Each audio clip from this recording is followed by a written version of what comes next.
Viewers, Iran Israel और America को ऐसा फेंटा लगा रहा है कि अमेरिका के और इजराइल के वहमो गुमान में भी नहीं था कि ईरान इस कदर सख्त रिएक्ट करेगा। अमेरिका ये समझ बैठा था कि ये वेनेजुएला की तरह होगा, हम उनके मेन लीडर को जो है एलिमिनेट करेंगे और उसके बाद हम अपना बंदा ला के बैठा देंगे। सूरत हाल इस वक्त ये है कि ईरान इतने खतरनाक हथियार जो है वो इस्तेमाल कर रहा है, खास तौर पे अमेरिका के इत्तेहादी इसराइल के खिलाफ और दीगर जो इत्तेहादी हैं उनके खिलाफ। सूरत हाल यह है कि इसराइल में पहली दफ़ा, जब से इसराइल बना है तब से पहली दफ़ा इसराइल में ओवरऑल इमरजेंसी नाफज कर दी गई है। ईरान की जन्म से क्लस्टर बम्बों की जो है बरसात कर दी गई है इसराइल के ऊपर। क्लस्टर बम आपको बताऊं कि कौन से होते हैं, कि ये इंतहाई खतरनाक किस्म का मिसाइल होता है और अपने अंदर इसने आगे अ, दर्जनों मिसाइल जो है वो लेके जाता है, और उधर जाकर जब फटता है तो जितने अंदर मिसाइल होते हैं वो अलग अलग फटते हैं और तबाही मचाते हैं।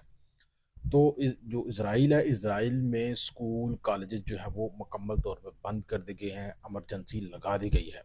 ये सबसे बड़ी खबर है। सेकेंडली, ईरान की जन्म से नाज़रीन इकराम, मुत्तहदा अरब अमारात में अमेरिका के मिसाइल बनाने का जो अड्डा था उसको भी आज शाम को तबाह कर दिया गया है। इसकी फुटेज आप साथ देख रहे हैं।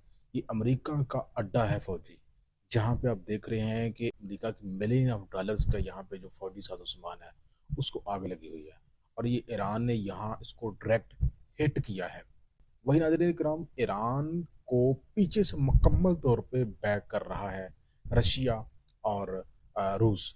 यूं कह लीजिए कि ये एक थर्ड वार जो है वो शुरू हो चुकी है। इनडायरेक्टली थर्ड वार का अनाउंसमेंट नहीं हुई, लेकिन ये शुरू हो चुकी है, क्योंकि चाइना और रशिया वो बदस्तूर ईरान को पीछे से मुकम्मल तौर पे सपोर्ट कर रहे हैं।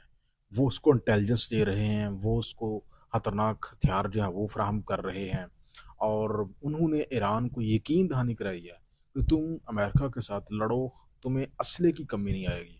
तुम्हें हम टारगेट देंगे कि कौन सा टारगेट जो है कहाँ पे अमेरिकी इस वक्त बैठा हुआ है मशरक वस्ता में, इसराइल के टारगेट हम देंगे। तो नाज़रीन इकराम, मुकम्मल तौर पे जो इंटेलिजेंस बेस मालूमात है वो पीछे से ये रशिया और चीन जो है वो ईरान को फराहम कर रहा है। लड़ ईरानी रहे हैं।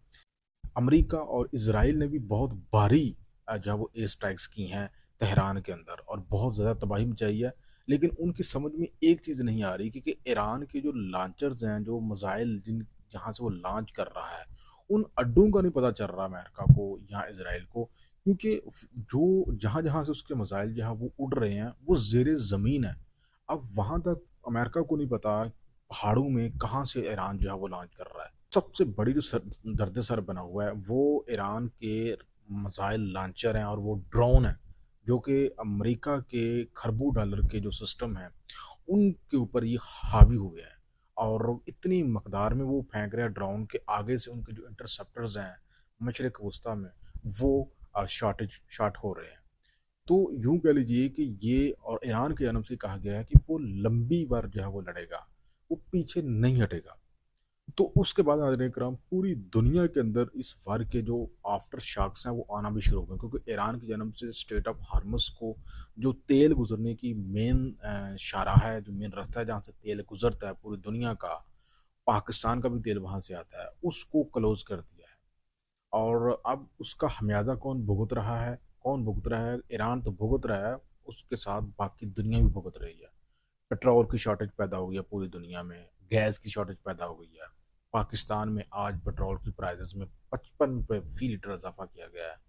मतलब कुल मिला के पेट्रोल की कमी हो रही है, और अगर ये जंग ज़्यादा देर तक चलती है तो यूं अंदाज़ा लगा लें कि इस जंग के बहुत ही ख़तरनाक नताइज होंगे।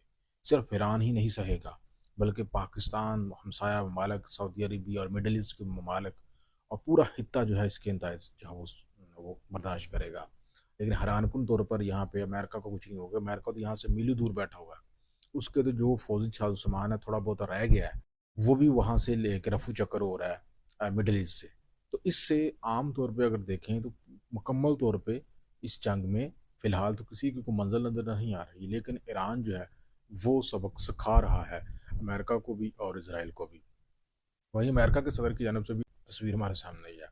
उस तस्वीर ये तस्वीर आप देखें, ये अमेरिका के सदर की जानब से पूरे अमेरिका के जो टॉप के जो पादरी हैं इनको जमा किया गया है वाशिंगटन में, जो उनका ऑफिस है वहाँ पे, और उनसे खसूसी दवाएं करवाई जा रही हैं।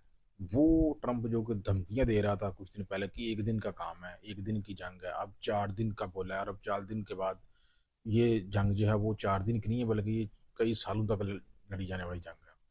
तो उसने वहाँ पे जमा किया है पादरियों को, दवाएं करवा रहा है कि अमेरिका जीते का की जीत की, और खास तौर पे जो ट्रंप को धमकियां मिल रही हैं, ट्रंप की हिफाजत के लिए दवाएं करवाई जा रही हैं। तो ये नादरीन इकराम सारी सूरत हाल है जंग की। मज़ीद अपडेट के लिए आप मेरे साथ रहिए, आपको मज़ीद अपडेट मैं देता रहूँगा।